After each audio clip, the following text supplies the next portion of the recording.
Assalamualaikum warahmatullahi wabarakatuh. Pada kesempatan ini, saya akan membahas sebuah topik menarik dalam dunia filsafat. Pernahkah kalian bertanya, siapa saya? Kemana saya akan pergi? Salah satu aliran filsafat yang meneliti secara mendalam tentang keberadaan manusia adalah aliran eksistensialisme. Video ini kita akan membahas tokoh-tokoh eksistensialisme, pandangan tokoh eksistensialisme terhadap pendidikan, implikasi dalam dunia pendidikan, realitas dalam dunia pendidikan, dan permasalahan filosofisnya. Eksistensialisme artinya menghadirkan diri atau menjadikan diri. Maka eksistensialisme adalah aliran yang menekankan bahwa manusia bertanggung jawab menjadi diri sendiri melalui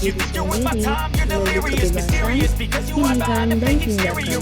Artinya, manusia tidak ditentukan dari awal, tapi kita sendiri yang membentuk siapa diri kita lewat pilihan dan tindakan. Ada 4 tokoh eksistensialisme. 1. Soren Elie Kierkegaard. 2. Friedrich Wilhelm Nietzsche. 3. Martin Heidegger. Dan 4. Jean-Paul Charles Thomas Sartre. Pandangan para tokoh eksistensialisme. 1. Soren Kierkegaard. Pendidikan bukan hanya soal pengetahuan, tetapi membantu setiap orang menemukan jati diri. Ia menekankan bahwa belajar harus membuat individu berani memilih, bertanggung jawab, dan menjalani hidup secara sungguh-sungguh. 2. Friedrich Nietzsche.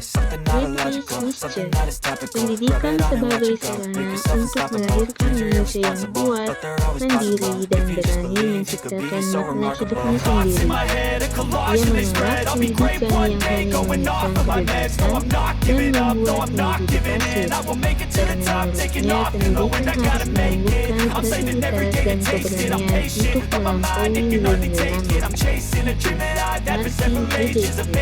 Pendidikan bukan sekedar mengumpulkan pengetahuan, melainkan proses menyadarkan manusia akan arti keberadaannya di dunia. Ia menekankan bahwa belajar harus membuat seseorang memahami dirinya, menghadapi keterbatasan hidup, dan berani menjalani kehidupan secara otentik. Jean-Paul Sartre. Pendidikan sebagai ruang untuk menumbuhkan kebebasan dan tanggung jawab. Ia berpendapat bahwa manusia bebas menentukan dirinya melalui pilihan-pilihan yang dibuat, sehingga belajar berarti mengasah kesadaran untuk menggunakan kebebasan. Implikasi eksistensialisme yang pertama, pendidikan harus berpusat pada peserta didik dan keunikannya.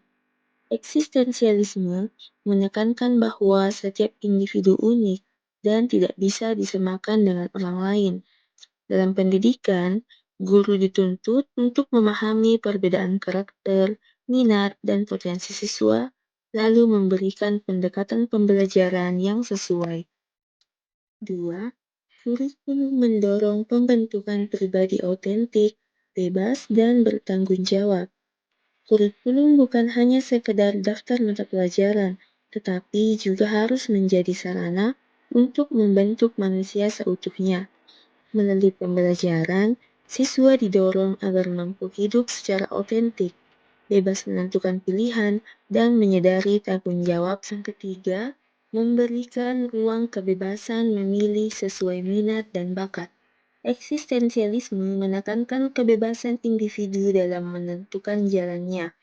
Dalam pembelajaran, siswa diberi kesempatan memilih jalur, bidang, atau cara belajar sesuai dengan potensi dan minatnya. Hal ini membuat mereka lebih termotivasi, bersemangat, dan merasa memiliki arah dalam hidupnya. Adapun realitas eksistensialisme. Yang pertama, kurikulum merdeka sudah menekankan merdeka belajar dan proyek P5.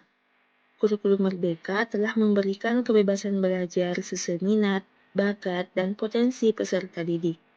Melalui proyek penguatan profil pelajar Pancasila, siswa diajak mengembangkan karakter, kreativitas, dan kepekaan terhadap masalah sosial.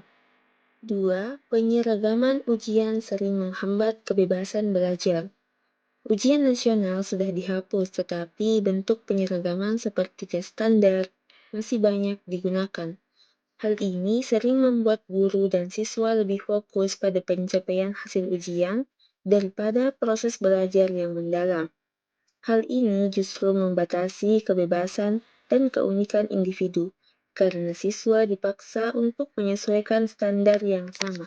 Yang ketiga, kesenjangan antara konsep kurikulum dengan praktik di kelas masih nyata. Realitas pendidikan menunjukkan bahwa meski kurikulum sudah progresif, laksanaannya di lapangan sering tidak sejalan. Banyak guru masih menggunakan metode ceramah satu arah, penilaian yang kaku, dan pendekatan seragam terhadap semua siswa. Hal ini menyebabkan cita-cita pendidikan yang memanusiakan manusia belum sepenuhnya terwujud. Ada beberapa permasalahan filosofis. Yang pertama, antara kebebasan belajar dengan aturan kurikulum. Eksistensialisme menekankan kebebasan individu untuk memilih, namun sistem pendidikan dibatasi oleh aturan kurikulum dan target pencapaian tertentu. Hal ini menciptakan ketegangan kebebasan siswa dalam mengeksplorasi minatnya. 2. Antara pencarian makna belajar dengan orientasi nilai.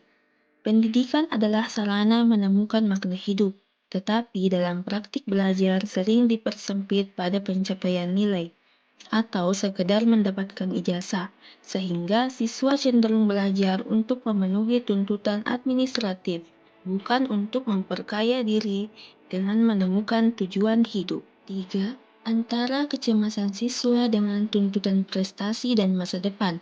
Dalam pendidikan, kecemasan siswa sering bertambah karena adanya tuntutan prestasi. Permasalahan filosofis muncul ketika sistem pendidikan tidak memberi ruang bagi siswa untuk mengelola kecemasan, melainkan justru memperkuat melalui tekanan nilai dan ekspektasi. Maka tentu kita bisa menarik kesimpulan bahwa pemikiran para filsuf eksistensialis menekankan pendidikan yang berpusat pada individu, kebebasan, tanggung jawab, keaslian hidup, serta dimensi moral dan spiritual. Hal ini sejalan dengan semangat merdeka belajar dalam kurikulum Indonesia. Namun, realitas di lapangan masih sering terjebak pada aspek kognitif, penyeragaman, dan orientasi hasil akademik, sehingga esensi pembentukan manusia otentik belum sepenuhnya terjadi. Demikianlah penjelasan singkat tentang eksistensialisme dalam dunia pendidikan. Terima kasih sudah menyimak video ini. Wassalamualaikum warahmatullahi wabarakatuh.